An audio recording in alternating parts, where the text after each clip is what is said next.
Hello, Susanna Anderson here with the Are They All Yours blog at StephenAndersonFamily.com.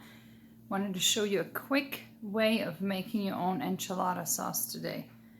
Why would you want to make your own enchilada sauce? Well, it tastes better. It's also a lot more economical if you use a lot of it. You can make it healthier by using better ingredients, such as bone broth. And last of all, it might be a convenience issue. You might realize you're out of enchilada sauce when you need it, and this one takes literally less than 10 minutes to whip up a large batch. What I'm showing you here today will yield about 3 quarts, 12 cups. Now this particular enchilada sauce is roux based, and what that means is that you start with a roux, which is a paste made of butter and typically flour, but for this recipe we're going to use half flour and half chili powder. I love this chili powder. I've been using it for years. The Star West Botanicals mild chili powder. And you can see the item number on there if you want to look it up on Amazon. I am also going to share the links to my ingredients in the description of this video. So you use 1 stick butter, a half cup chili powder, and a half cup flour to make the roux. That roux is then going to be turned into sauce with 2 16-ounce cans of tomato sauce and 4 cups of broth. You can use chicken broth or you can use beef broth. I'm using beef broth today. And then for the seasoning, I'm going to season it with salt. I love the Real Salt brand. Pepper, onion and garlic powder, cumin, and oregano. Now this recipe is included in my Busy Family Menu Planning Cookbook, and I will have the link to that in the description of the video as well. It is listed in the extra section in the back. I'm also going to share the recipe in the description of this video below, and it is also on my blog.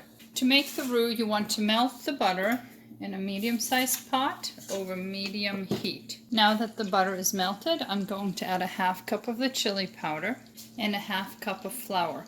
I use einkorn flour, but any all-purpose flour will work just the same. And you want to stir that in until it makes a smooth paste known as a roux. You want to let the roux bubble for just a minute on this medium heat, being careful not to let it burn, especially the chili powder has a tendency to want to burn. At this point, it's best to switch to a wire whisk and add the tomato sauce and the broth. My broth is still a little frozen, so there's 1 clump of icy broth in there. And whisk until you have a smooth sauce. The sauce at this point is still pretty thin because the liquids have not yet had a chance to heat through and help the roux thicken the liquids. So continue heating it on medium heat while whisking occasionally to prevent burning until the mixture becomes thick and slightly bubbly. The sauce is now nice and thick.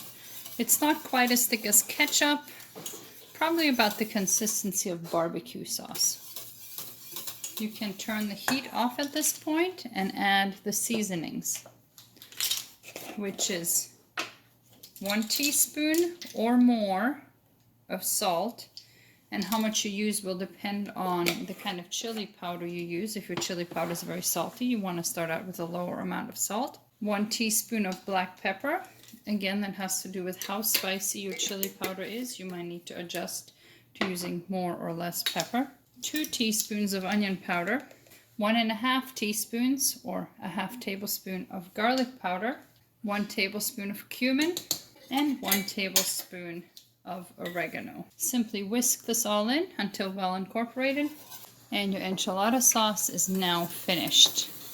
You can store this in the refrigerator for several days, or you can freeze it in quart-sized freezer bags in whatever amount you find most useful.